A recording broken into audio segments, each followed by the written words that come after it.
Campfire Story.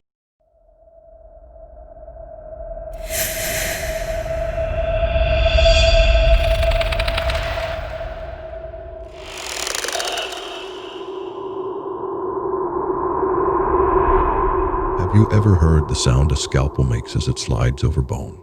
If you haven't, it's a little like a blade scraping over a hollow rock. The bone isn't as solid as you might think. Not as solid as the blade, at least. And the sound has an eerie quality to it. The more I reflect on the sound, the more it reminds me of nails on a chalkboard or sidewalk chalk that kids drag over the pavement.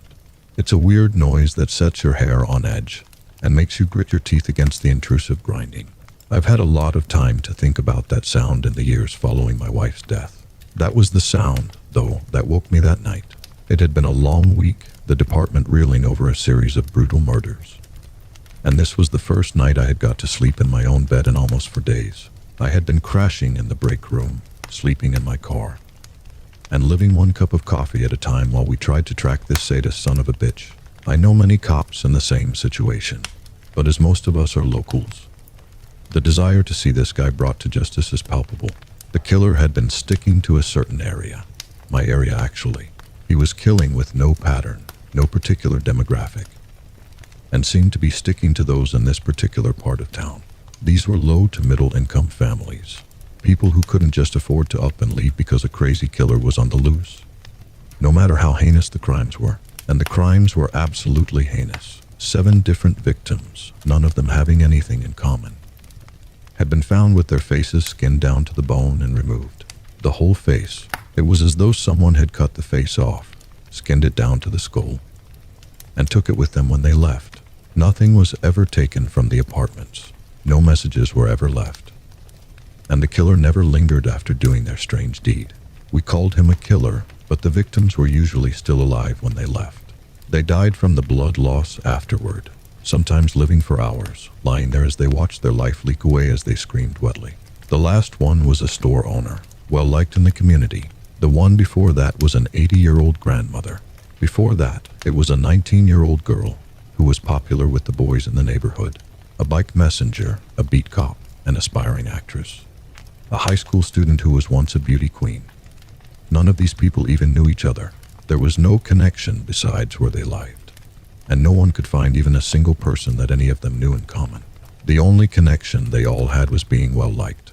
I had been sent home that night, my captain telling me that I looked like crap and I needed some sleep in a real bed. My wife had been waiting for me. Captain Wimes may have called her before I left. And the night had been a good one. She had saved me dinner, roast, and potatoes, which I like, and we had cuddled on the couch as we watched something on Netflix. As tired as I was, I remember feeling warmer just by the time I spent with her that night. When she looked up at me, her head pillowed in my lap, I remember thinking I was the luckiest guy in the world. When I fell asleep after a rather heated lovemaking session, I found myself looking forward to the next day, hopeful that we could catch this guy and get rid of some of the fear that was hanging around like a cloud. When I came awake, it was because of the scraping noise. Some night, I wish I had just stayed asleep. I lay awake for a few seconds, listening to the scraping sound and wondering what it could be. It was an alien sound, like a nail dragged across a window. There was an unlying sound as well, a wet and muffled sound that sounded like someone having a bad dream. I rolled on my side, thinking that my wife was having a bad dream and wanting to comfort her. She was prone to nightmares. Her childhood had been less than ideal. But I found myself unable to move. My whole body was heavy, my muscles unresponsive, and all I could do was lie there and listen to her soft groans and husky moans. I kept trying to move, but this was different than a bout of sleep paralysis somehow. This felt like being out of my body, unable to control it. Then my eyes tracked to the mirror that sat atop my wife's vanity, and felt a scream hang in my throat like a piece of meat. I was choking on the scream as my mind tried to process what I was seeing. I was dreaming. I had to be. Things like this did not exist in the real world. This was a nightmare. Maybe I was even the one making those noises I kept hearing. This simply could not be happening. I was dreaming. I was nightmaring. I would wake up, and this would all go away. The longer it went on, though, the more I concluded that it was happening. The thing reflected in the mirror was nearly 7 feet tall.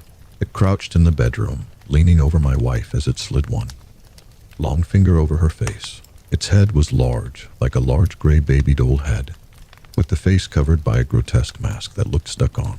There was a spread of red around the mask's corners, and it looked stretched and frayed. The creature's body was gray, long and disproportionately slim, on a pair of spindly legs that disappeared below the corner of the bed. What interested me most, however, were the long gray arms that ended in very sharp fingers. Fingers he was currently sliding over my wife's face.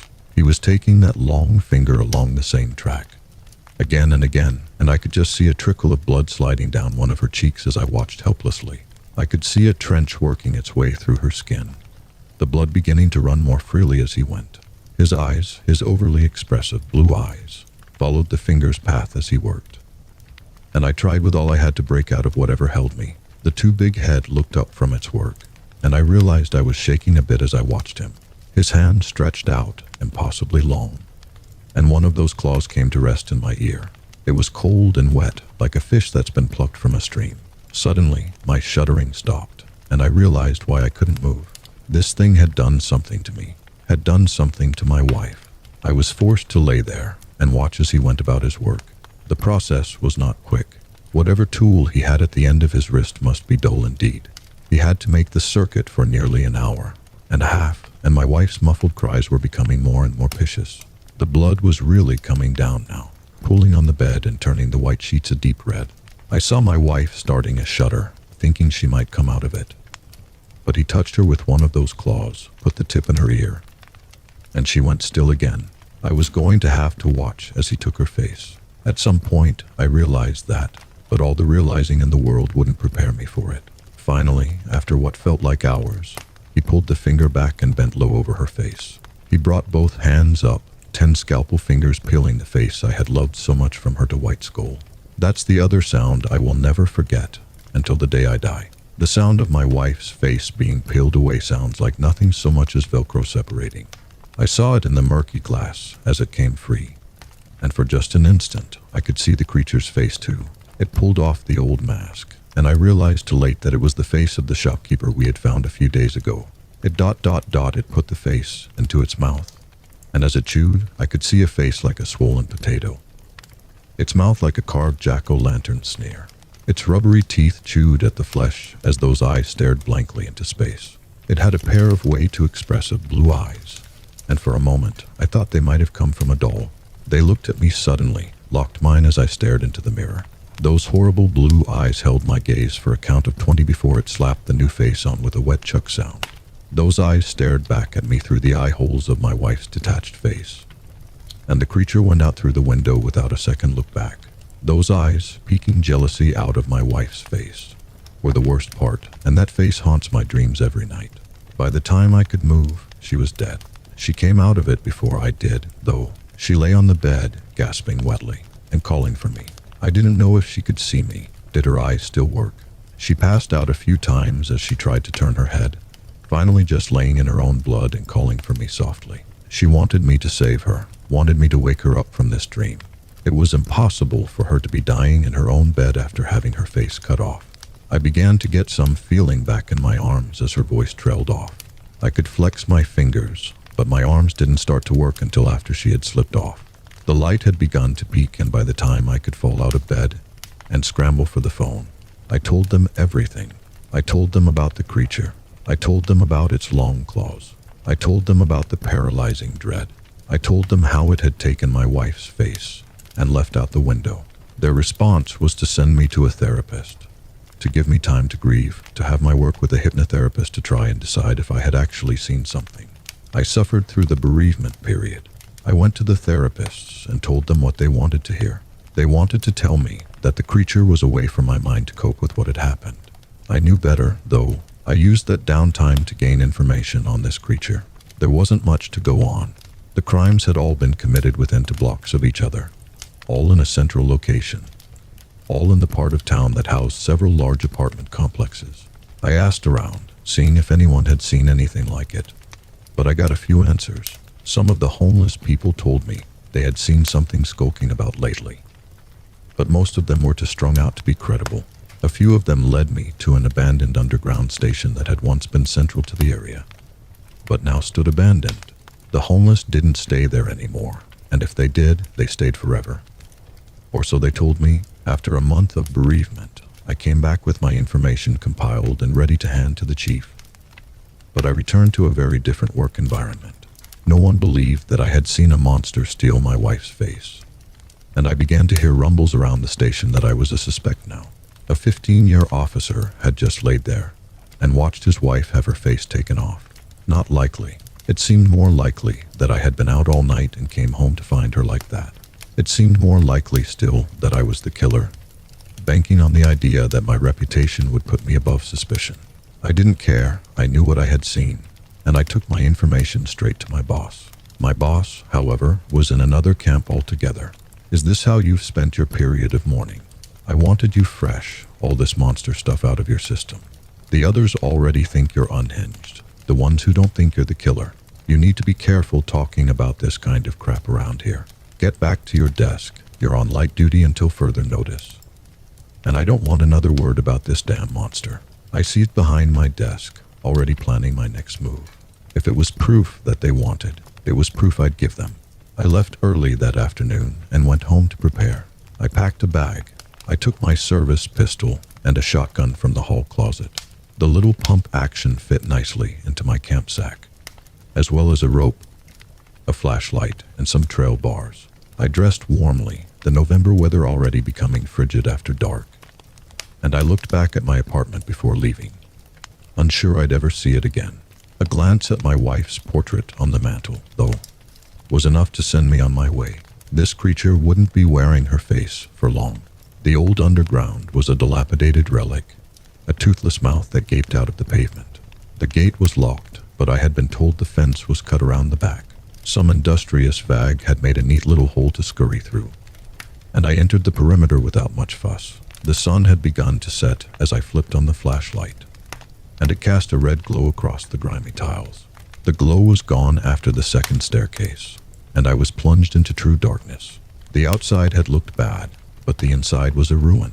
The tiles had been shattered in places, light fixtures hanging from a leaking roof, and a single train stood like a hulk on dead tracks. There was a constant sound of dripping water, a constant sound of scurrying feet, and it was easy to imagine that this was what Bilbo Baggin had found under the Goblin Mountain. I found myself swinging my flashlight about at every sound, my years of cool police training melting away as I descended into the station. Near the tracks, I found a handprint that looked red with dried blood. I jumped down onto the tracks without a second thought, drawing my gun and looking right and left. My light fell across a fainter smear, going left, light red staining the side of the train, and I decided this was my direction. I moved quietly, not wanting to tip my prey off, but he could have been hanging over my head and I'd have never seen him.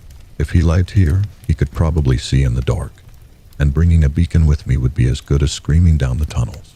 As I moved, I had little doubt that he knew I was here.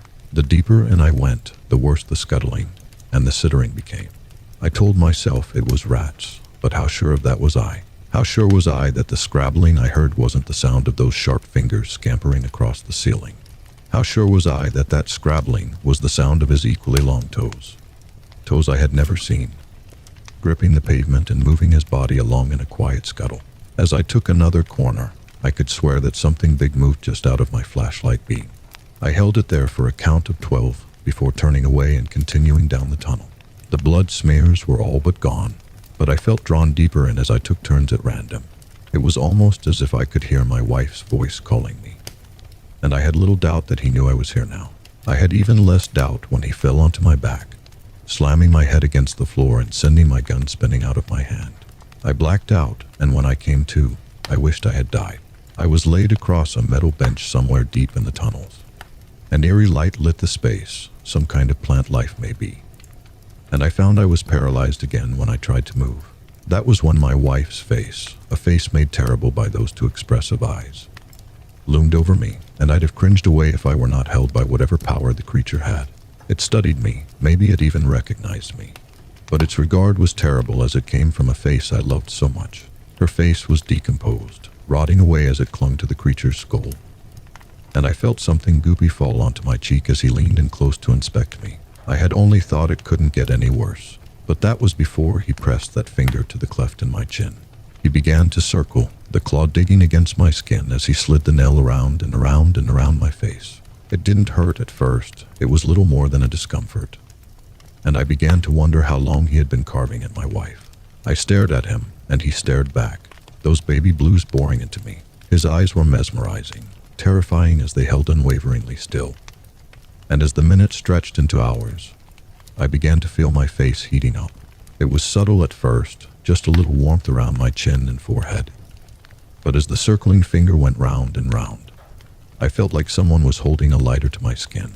I would have screamed, my flesh becoming seared. But I couldn't move, and my horror was trapped in my throat again.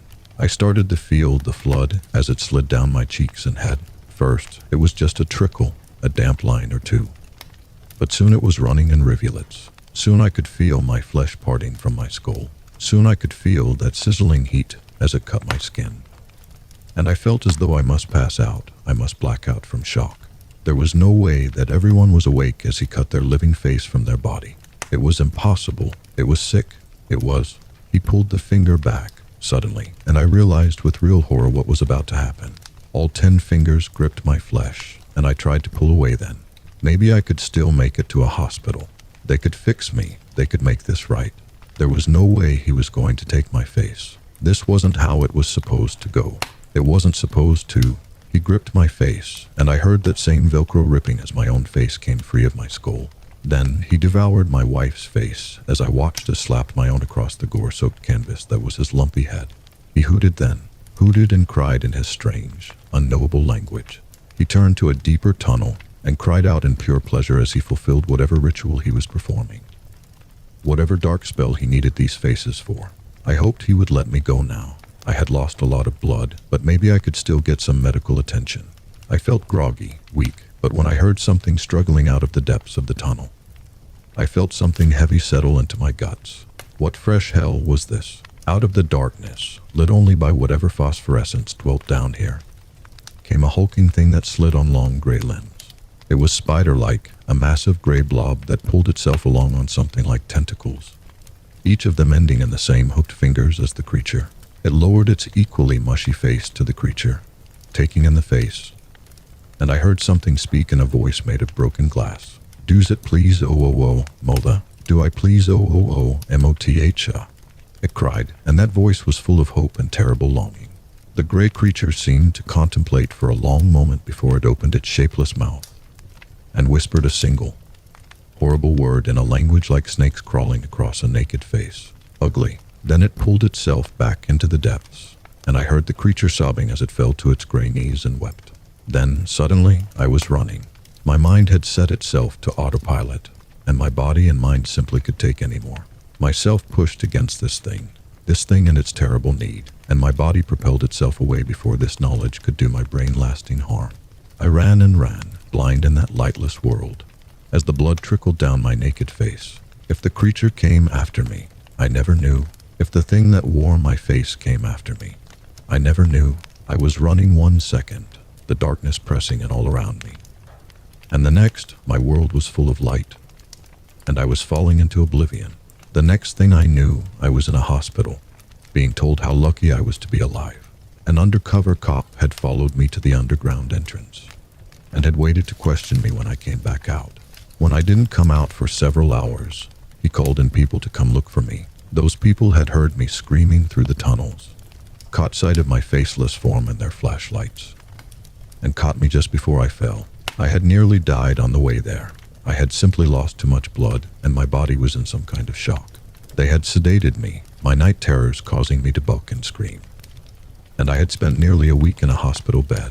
No one thinks I'm crazy anymore, and no one thinks I'm the killer. Certainly, no one believes that I cut my own damn face off.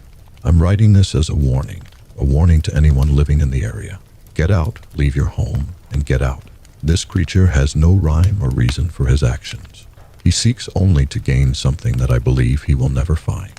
I'm safe now, a faceless horror who will have to live with the knowledge I discovered until the day I die. But you needn't suffer my fate. Get away from the cheap side, get away from the concrete apartments, and get as far from the city as you can, lest you be one more face for this monster to show its mother. Subscribe or I will haunt your house. If you like this video, please do comment, like, and subscribe for more. Thanks for hearing. See you in the next one.